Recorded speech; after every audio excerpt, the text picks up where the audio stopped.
Naaksidente ang mahigit 20 sasakyan sa Katipunan Avenue sa Quezon City ngayong gabi. 4 ang nasawit habang nasa 20 ang nasugatan sa karambola. May live report si Bea Pinlac. Bea? Atom, sarado pa rin ang Katipunan Avenue flyover northbound matapos ang karambola ng mahigit 20 sasakyan dahil nawalan umano ng preno ang wing van truck na ito. Dikit-dikit na bumalandra ang hindi bababa sa 20 sasakyan sa Katipunan Avenue flyover northbound sa Quezon City pasado alas 6 ngayong gabi. Ayon sa Quezon City Traffic Sector 3, naaksidente ang 16 na motorsiklo, 8 four-wheel vehicles, kabilang isang bus, isang van at ang isang truck. Kwento ng pahinante ng truck na wala ng preno ang kanilang wing van, kaya naararo nito ang mga sasakyan. 4 ang patay, kabilang ang 3 lalaki at isang babae. Nasa 25 naman ang sugatan na dinala na sa pagamutan. Pinaghahanap ang truck driver na tumakas daw dahil sa takot. Sa ngayon, isinara muna ang Katipunan flyover northbound, kaya apektado ang traffic. Pababa na po kami, nawalan po kami ng preno. Tapos? Iniwasan niya yung iba dyan, ibang motor. Ayun, pagka minto sila lahat, yun tumama. Nasaan na po yung truck driver ngayon? Hindi po namin lang kung ano eh.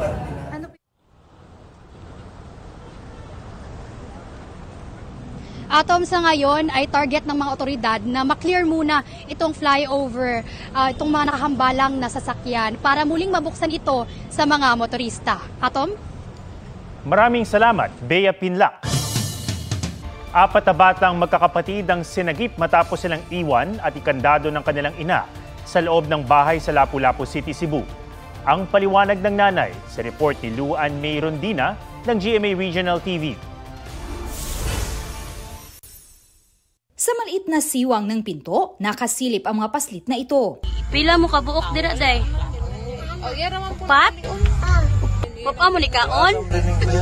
Wala pa? Ayon sa barangay, inireport sa kanila ng kapitbahay kagabi na walang kasamang matanda ang mga bata sa loob ng kanilang bahay sa Lapu-Lapu City, Cebu. Katuwang ang Women and Children Protection Desk, sinagip nila ang magkakapatid. 6 na taong gulang ang panganay. Dili man gyud ta pwede makaguba sa padlock ay mahugman ta og trespassing without the permission sa tagtungod o niya ang ingon nga ang only way nga makaguba or makapaabli sa pultahan only ang CSWD. Dinala sa barangay hall ang mga bata at doon pinakain at pinatulog. Paliwanag ng 29 anyos na ina nang malaman ang pagsagip, umalis daw siya ng bahay para maghanap ng perang pantustos sa kanilang pang-araw-araw na pangangailangan. Iniwan daw siya ng kanyang live-in partner na ama ng 4 na bata. Nag-iwan naman daw siya ng pagkain at tubig sa mga anak. Ikinandado raw niya ang mga bata sa takot na madisgrasya kapag nakalabas. Aminado siyang mali ang ginawa. Kahit hirap man, wala raw siyang planong ipamigay ang mga bata.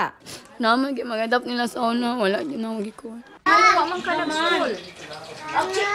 Nalit. Ha? Nalit. Ano ka nalit? Nangita magkwarta ko, mama. Nasa kustodiya ng CSWD ang mga bata habang pinag-aaralan ang kakayahan ng ina na mag-alaga sa kanila. Luan May Rondina ng GMA Regional TV, nagbabalita para sa GMA Integrated News. Inaasahan ng Secretary General ng Kamara na may maghahain pa ng impeachment complaint laban kay Vice President Sara Duterte. Ang 2 naunang impeachment complaint naman target na maitransmit sa Office of the Speaker sa susunod na linggo. May report si Marisol Abduraman. Pirmado ni House Speaker Martin Romualdez, iba pang leader ng Kamara at mga pinuno o kinatawan ng ilang political party ang manifesto of support na ito para kay Pangulong Bongbong Marcos. Bukod sa pangakong titiyakin ang seguridad ng Pangulo at katatagan ng kanyang administrasyon, kinokondina rin nila ang anumang tangka para destabilize o guluhin ang gobyerno. Ang manifesto ay pininisinta sa fellowship dinner sa Malacanang kagabi na dinuluhan ng nasa 200 kongresista. Sabi ng ilang dumalo, hindi nila napag-usapan ang impeachment complaints laban kay Vice President Sara Duterte. Basically, dinner, saka present po yung resolution, konting kwentuhan, then about an hour, tapos kanya-kanyang uwi na po. Parang way na rin para mabati ng Pasko ang ating presidente. Ayon sa Secretary General ng Kamara, hindi pa na ipapadala sa Office of the Speaker ang 2 impeachment complaint. May balita kami na may mga magpapile pa. So, para isang transmittal na lang kay speaker. Tapos pinag-aaralan din kasi ng legal staff namin yung pinel na complaint, kung may kulang, kung na-verified, mga ganyan. Para si speaker can decide on the basis of the information that we will submit. Target anya na i-transmit ang mga reklamo sa Office of the Speaker sa susunod na linggo bago nakatakdang mag-recess o magbakasyon ang Kongreso sa December 20. Ang Makabayan Bloc na nag-endorso sa ikalawang impeachment complaint nangangalap na ng pirma para mapabilis ang akyat sa Senado ng reklamo. Kapag nakakuha ng 106 na pirma, hindi na diringgin sa Kamara ang reklamo at otomatiko na itong ipapasa sa Senado. Pero pasok pa rin kaya ito sa kalendaryo ng Kongreso? Hindi ko kayang sagutin kung kakayanin pa nga ba o hindi. Ang impeachment proceeding ay unique na proseso na hindi saklaw at labas sa ordinaryong sesyon ng Senado kung saan kailangan nagsesesyon din yung aming counterpart sa Kamara de Representantes.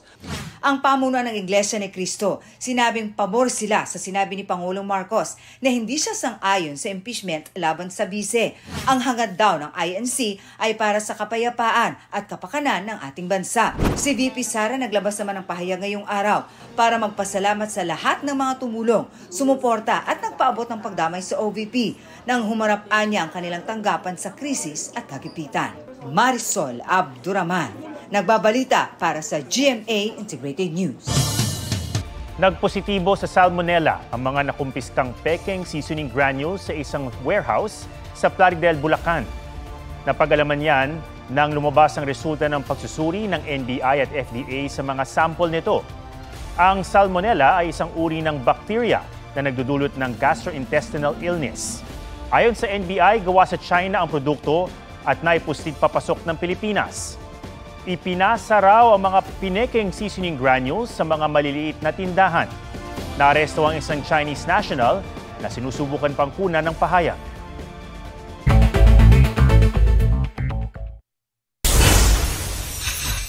Dinukot na Amerikanong vlogger na si Elliot Eastman patay na matapos sa manong barili ng mga kidnapper. Ayon sa PNP, kinumpirma ng isa sa mga sospek na nagtamo ng 2 tama ng bala sa tiyan at paa si Eastman matapos sa manong pumalag sa mga kidnapper. Namatay raw si Eastman habang ibinabiyahe sa bangka at itinapon na lamang sa dagat.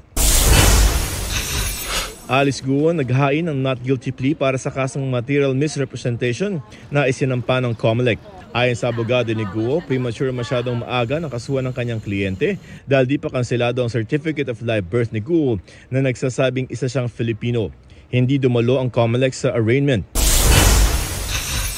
40 pesos kada kilo na bigas ng Rice for All program sold out agad sa iba't ibang tindahan sa unang araw ng rollout. Joseph Morong nagbabalita para sa GMA Integrated News. Sa mga nag-Christmas shopping, tila nakakainganyo ang alok na Buy Now, Pay Next Year promo. Pero ayon sa eksperto, pag-isipan muna bago yan kagatin. May report si Von Aquino. Ngayong magpapasko, nagka-interest din ba kayo sa Buy Now, Pay Next Year at zero interest pa na alok ng mga credit card, e-wallet at iba pang lending services? Nakakatukso nga raw ayon kay RM Conda. Lagi ako natitem pero lagi ko lang po kasing iniisip yung needs sa wants. Dahil syempre may family po ako, hindi po pwede basta kuha dito. Si Daryl Jade Carpiz minsan na raw nahirapang magbayad ng credit card ng pagsabay-sabayin ang mga bilihin. Ang aral daw sa kanya. Huwag masyadong maluho yun. Ayon sa isang financial expert, ang Buy Now Pay Later scheme dapat pinag-iisipang mabuti.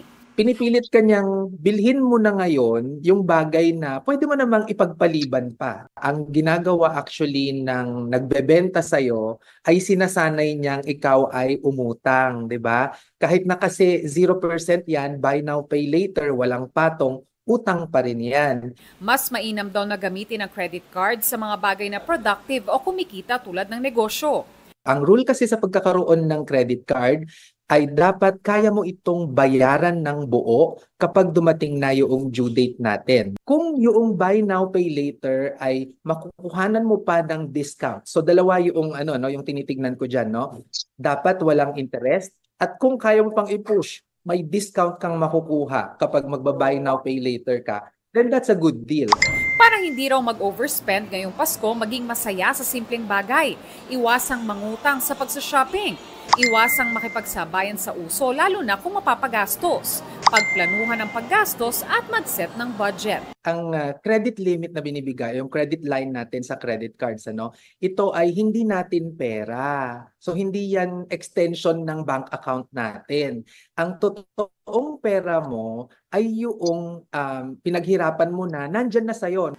Von Aquino nagbabalita para sa GMA Integrated News. Sariling sikap sa Superman Challenge si TikTok Clock host Herlin Budol. Tanong niya, sinong gustong sumalo? Laban na laban naman sa sayawan sina Pulang Araw stars Dennis Trillo at Rochelle Pangilinan. Anila, itigil muna ang laban dahil kekembot muna sina Tia Amalia at Colonel Yuta. Batang Riles star Kokoy De Santos, presenter sa Asian Academy Creative Awards sa Singapore. Si Kokoy ang national winner for Best Actor in a Leading Role para sa kanyang pagganap sa Your Mother's Son. K-pop girl group na ITZY magbabalik bansa para sa New Year's Eve countdown show. Lor Santiago nagbabalita para sa GMA Integrated News. Oras ng kalaban para sa isang ibon sa Brazil. Nakabara kasi sa lalamunan ng heron ng isang plastic cup. Nakuna nito ng mga larawan at video ng isang veterinarian biologist sa Rio de Janeiro. Target nilang mahanap at hulihin ang ibon at isailalim ito sa surgery para maalis ang cup. Kung hindi, posibleng mamatay sa gutom ang heron sa loob lang ng ilang araw. 20 days na lang, Pasko na. Ang pamosong Rockefeller Center Christmas tree sa New York City sa Amerika, pinailawan na. 5, 4, 3, 2, 1! Nasa 50,000 LED lights ang nagpaliwanag sa Christmas tree. May taas itong 74 feet at nakadisplay hanggang January. Sa mismong araw ng Pasko, 24 oras itong nakailaw.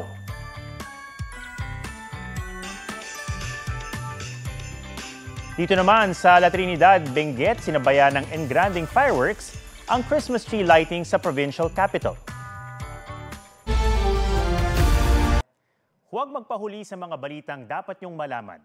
Mag-subscribe na sa GMA Integrated News sa YouTube.